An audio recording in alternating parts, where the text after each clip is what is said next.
Eu fui obreiro da IURD e algumas vezes só de colocar a mão sobre a cabeça da pessoa ela começava a tremer. É claro. Quer dizer então, Caio, que ela já estava condicionada? Olha, para eu não ir muito longe, conto uma historinha só rapidamente aqui, dentre as muitas que eu poderia contar, mas eu vou contar a primeira vez que eu tive que fazer isso. Depois eu fiz muitas outras vezes.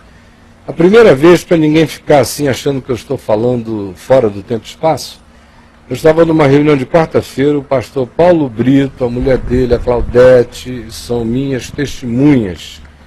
1974, 75 mais ou menos. Lá na ABI, uma quarta-feira à noite. Eu acabei de pregar, aquilo estava entupido, foi uma reunião cheia da graça e do poder de Deus. Quando acabou, e lá em Manaus eu vivia orando com endemoninhados todos os dias. E o pastor Paulo Brito sabia disso, o pai dele ainda vivia, o doutor Acioli, a dona Zenilda, já estão com o Senhor agora. O pastor Eugênio ainda era de lá, e um monte de outras pessoas, pastor Daniel Bonfim, que hoje está com o Senhor. E eu era um garoto, em 75 eu era um garoto de quê? De 20 anos de idade, né? Eu sou de 55, 20 anos de idade. E eles sabiam quanto Deus vinha me usando. E aí eu acabo de pregar e o Paulo me diz, olha, tem gente querendo que você ore por elas aqui. E aí formaram aquela fila. Veio aquele grupo enorme, ficou naquela fila. Aí eu fui e já havia aquela história de que lá no Amazonas não que eu tivesse contado, essas coisas precedem você. No meio evangélico elas vão vazando, o povo vai ficando naquela expectativa, naquela ansiedade, de que eu orava com os doentes e os endemoninhados e que era gente liberta o dia inteiro.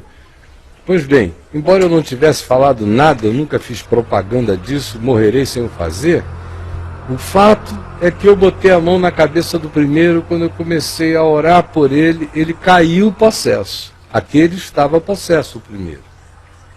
E eu repreendi em nome de Jesus, ele ficou livre.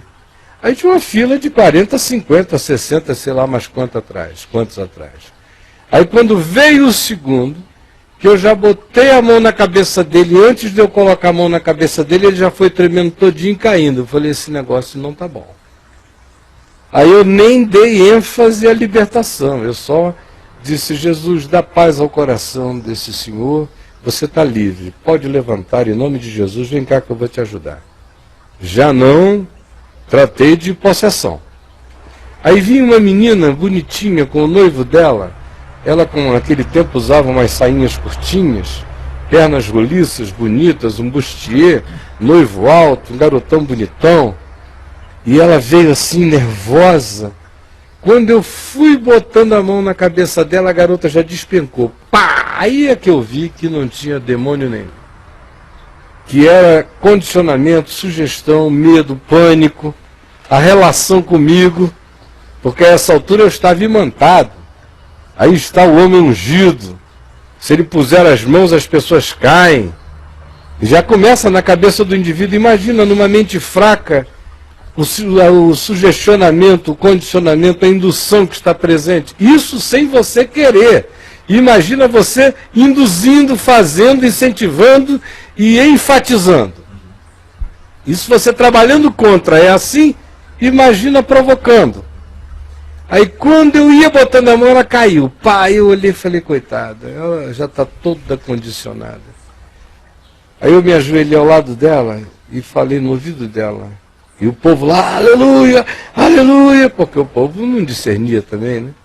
Eu ajoelhei ao lado dela, falei no ouvidinho dela, falei, minha filha, você não está possessa de nada, você só está morrendo de medo. Então, por favor, com muito jeitinho, eu vou virar as suas pernas para cá, feche as suas pernas, porque a sua calcinha está aparecendo para o auditório inteiro. Então, devagarzinho eu vou puxar você e você vai levantar, tá bom? Bem devagar.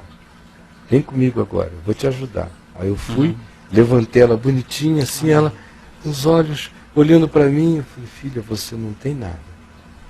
Fica calma, vai para casa que você não tem nada. Aí virei para os outros e falei, minha gente, o primeiro estava endemoniado, o segundo estava sugestionado, a terceira caiu de medo, eu não vou orar por mais ninguém aqui, porque vai ser só um espetáculo patético.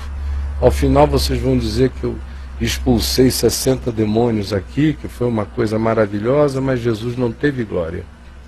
Foi só circo de exorcismo. Eu lido com demônios verdadeiros todo dia e o buraco é infinitamente mais embaixo.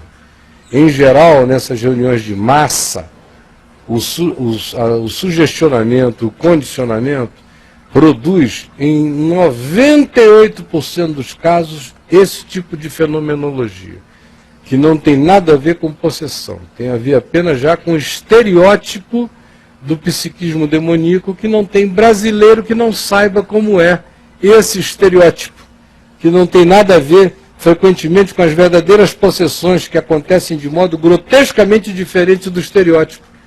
Mas esse estereótipo já se conhece da macumba, da umbanda, da quimbanda, das reuniões pentecostais, de todos os lugares, há muito tempo. Então a pessoa apenas encarna o estereótipo de nervosismo, de pânico e de histerismo. Parei a reunião e muitas outras vezes na vida, quando eu começava a orar por alguém que estava genuinamente possesso, e o povo começava a trazer outros para dentro, e eu começava a ver que o clima ia se tornar esse, eu parava na mesma hora e dizia, quem quiser oração de fato por um problema dessa natureza, me procure num ambiente onde não será massivo, e eu atenderei caso a caso, pessoa a pessoa, porque a massa é um condutor de energia, de engano e de sugestão extraordinária. A massa tem o poder de transformar até aquilo que poderia ser em algo que não é,